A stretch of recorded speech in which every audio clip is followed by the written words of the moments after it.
ഞാൻ എൻ്റെ വീട്ടിൽ പെരുന്നാളിന് ഭക്ഷണം ഉണ്ടാക്കിയ ഞാൻ മുസ്ലിം വീട്ടിൽ കൊടുക്കൂല. എന്തുകൊണ്ട്? അന്ന് എല്ലാ മുസ്ലിം വീട്ടിലും ഭക്ഷണം ഉണ്ടാക്കും. ഞാൻ ഭക്ഷണം ഉണ്ടാക്കാൻ എൻ്റെ പരിസരത്ത് ഒരുപാട് ഹിന്ദു വീടുകളുണ്ട്. അപ്പോൾ ഒരാളെ നിർത്തിയിട്ട് ബിരിയാണി ഉണ്ടാക്കും, പ്രത്യേകിച്ച് ചിക്കൻ ബിരിയാണി ഉണ്ടാക്കും. അവർക്ക് ബീഫ് കഴിക്കൂല. അപ്പൊ ഞാൻ എന്ത് ചെയ്യും?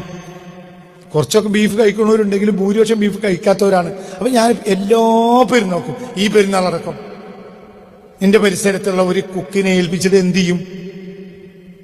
ചിക്കൻ ബിരിയാണി ഉണ്ടാക്കും, ഹിന്ദു വീട്ടിൽ കൊടുത്തേക്കും. കാരണം കഴിച്ച് കിട്ടിയില്ലെങ്കിൽ അവർക്ക് വിഷമാണ്. പെരുന്നാളായിട്ട് ഉസ്താന്റെ വീട്ടിൽ നിന്നൊന്നും കിട്ടിയില്ലല്ലോ. അവര് ഓണാണെങ്കിലും വിഷു ആണെങ്കിലും സാധനങ്ങൾ ഇങ്ങോട്ട് കൊടുത്തേക്കും.